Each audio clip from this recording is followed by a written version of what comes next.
Are we not attempting, or is it going to be fair if Yeah. we paint all of them with one brush? Because we've had some of them who have spoken on the program, they're well-meaning, they speak about how they want peace to reign, but you always have rogue elements in every group. So won't we be falling to painting everybody with one brush if we assume Has anything happened to those rogue elements? Is any one of them? Can we come to any conclusions if no court has said anything yet? Look, when General Danjuma came out in this country and said that there is collusion, that if you expect the security forces to protect you, you die one by one. It got to that point that when General Gawan told this group should be they should be investigated for the death that happened. What did they tell him? They told him that something is wrong with his head. One of the most respected foreign leaders in this country, they have become an outlaw.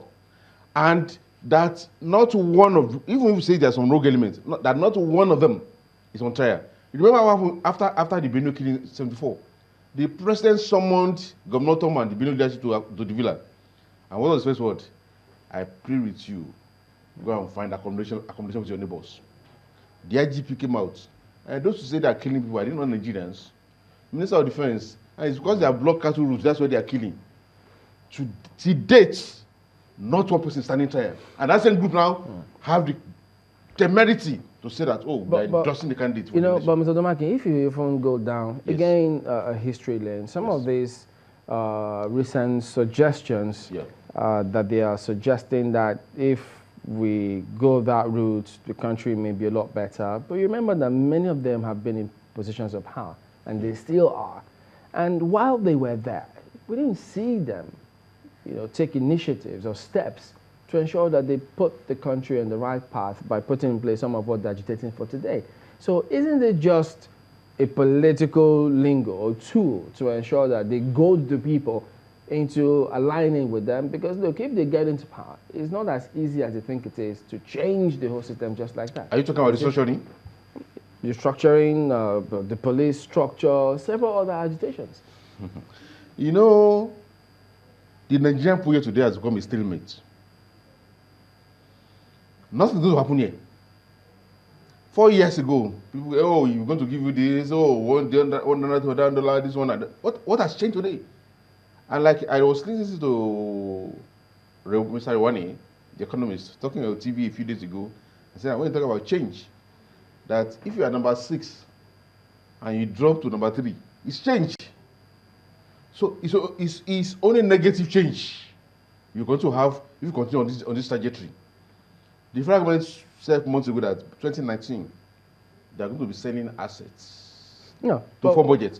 But what I was, if you go down, come down from history. Yes. So all of those who have been there, what steps have we seen? What step is there in history that we can point to and say they took this certain step, for instance, to get us or to improve the structure of policing, for instance? What steps did they take to ensure that the country was structured for economic development? What steps can we see that they did? Of all those who are contesting this election, the only person that has been in charge of the country, being the man calling the shot twice, is General Muhammadu Buhari. There is any other candidate. None of them has been number 1. So you can only look at the antecedents, you can only look at what they are saying, what they are promising, and what their commitments. For instance, but we had, if you look, even in the military, former President Obasanjo, he's also been there. Is he contesting? No, I'm not talking about those who are contesting. We're looking at history. From him, you moved on to Yar'Adua. From Yar'Adua, you moved on to Jonathan. From Jonathan, now we have this. So structurally speaking, what has been in place structurally? Jonathan conducted the 2014 National Conference. Yeah, but at what point? When it was almost time to go, but let's assume that just a minute. Let's assume that was what intended. Yes. How was he going to get the National Assembly to agree with that? He gave them before, even when he was defeated. But remember that question was asked before the time. Even when he was defeated, not that just congestion now. Okay, if you had been elected, we don't know what I've done with the reports.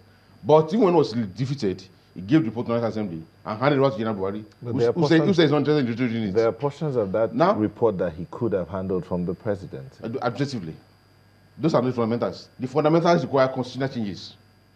Yeah, but now, isn't the point that, look, all of these things, yes, it's that, look, once people are close to maybe a certain politician or political party, they usually want to further their interest. Ultimately, Nigerians, those that at the bottom of the ladder, what kind of impact has all of this made in their lives? Look, the point of the matter is that even when you talk about political, where Nigeria is today, if the APC wins the next election, and they think we are going this way, like I said, they said now that 2019, they will send assets to form budget. Well, so maybe by 2020, we don't know maybe by 2020, maybe by 2020, they will start human trafficking, sending Nigerians to fund the budget. Now, if Atiku wins the election, and I say, oh, I've gotten the presidency, there's no need for the structuring, he will disgrace out of office. Because Nigeria has reached a point where nothing can move and let to change the structure. This structure is as exhausted as possibilities. It reminds us of that particular tip. Would it be a good idea if observer groups are allowed into INEC's situation room? They should be allowed. That's part of the transparency. There's nothing to hide. If they are observers, the observers should be able to observe every stage of the election. In fact, it's only wrong that observers only come in election day. The observers should also have been observing all the processes of the elections. Like this question of voters registry, everything, and they should be able to have access to the whole thing up till collation. So that's how to grant. There's no secrecy. It's not a secret thing when you hold the elections. So observers should have access to every stage of the electoral process, except, yes, the sensitive things. Yes. Well, what difference would that make? It makes, look, it's like this question of transmission of the results. Yeah, because I asked what difference does that make, because there will be concerns about them causing distracting INEC. I mean, if at every point in time there, no, this one, wouldn't that be a distraction to INEC, especially building up to the election? No. When you're observing, you are not involved. You are just watching what's going on, and then they make their comments. It's not as if they go there, so no. They are not intervening, but it's to give transparency. It's about transparency, just to put that mildly. I know you believe the tape, you know, that you've seen, but they've since, I think they said there was a press release or something saying, look, if you actually listen to it, there were some pitch transitions that clearly shows that there was some manipulation of all of the tapes. What about the press release that they issued? Did you also read that it was not true, that it was doctored tape? Who issued that? I've not seen that. I've not seen any statement from Amici. I think they said there's a maybe the party or somebody, but you see, when I listened to that tapes, to those tapes, my first thing reaction was that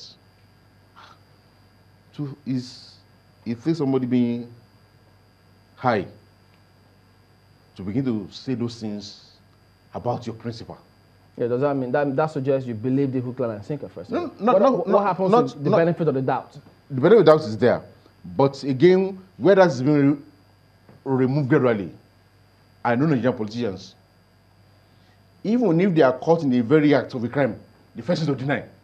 I didn't do it. For days now, we have not had that clear statement to say that it didn't happen.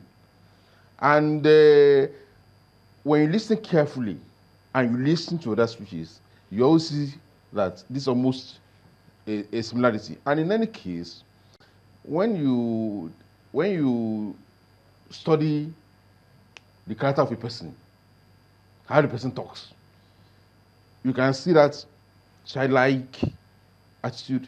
But the fundamental issue for me in this is that there are two things. One, it's about the lack of character by Nigerian politicians. If those tips are true, how will we have such views about a man? And you see, go to meet him and say, yes, sir. Yes. But now secondly, okay, is the fact that I've also showed the character of this regime. That when you run a civil administration like a military rule, I've had people say that there are officials of this administration, when they want to talk to you, they will leave, they will go into the bush where they will not be recording what you are saying and the rest of them. So clearly, then when you do that, it's not as if people don't have their views. Then they begin to express them in other ways. But I believe that if those things are true, a man who has such views, now, serving as such man. That was before yes. you ever learned anything about the press release. But now that I've heard, I mean, seen that they're circulating some material saying it was doctored, what do you then think? But, well, it's, the person who released the tape said that if they say it's doctored, he has more. So, and I think I think that's the reason why there have been caution on the part of the person accused to make categorical statements. We've actually tried to find out from them what's going on, but they've declined comment on all of those matters. So there's more to it. We need to anchor at this point. Odumakin, spokesperson of Afeni Friday. Thank you for coming on this morning. That's the show today. Thank you all for watching. We'll see you tomorrow. I'm Chamberlain Oso. I'm Nell Taibe. Bye-bye.